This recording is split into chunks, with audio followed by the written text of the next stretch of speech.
Sa tuwing magkakasama-sama tayo sa ganitong pagtitipon, mapaalala po sa atin na tayo rin ay hahantong din sa ganitong sitwasyon. Panawagan po sa atin ay manatiling mababa ang kalooban. Focus ang ating puso at ang ating isipan sa mga bagay na walang hanggan at mag-invest sa tamang bagay. We invest the right things at mamuhay ng tama at magmahal pa ng lubusan. Live well and love more.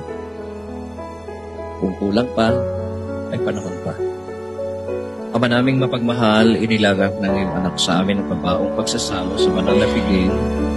Pagkaloob mong si Antonio ay makapakinabang sa habag ni Kristo sa kabilang buhay sa pamamagitan na rin ang anak mong mahal, kasama ng Espiritu Santo magpa sa walang hanggan. Amen.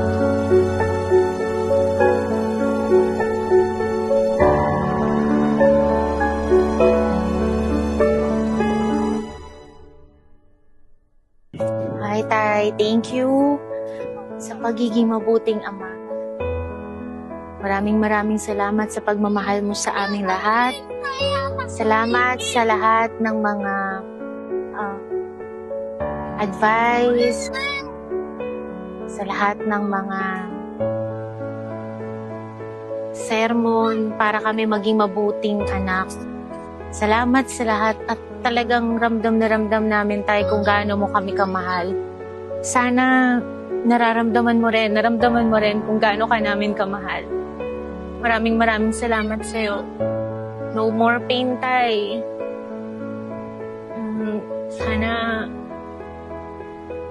we pray, Tay, na makapiling ka ng ating Diyos sa paraiso. Bye, Tay.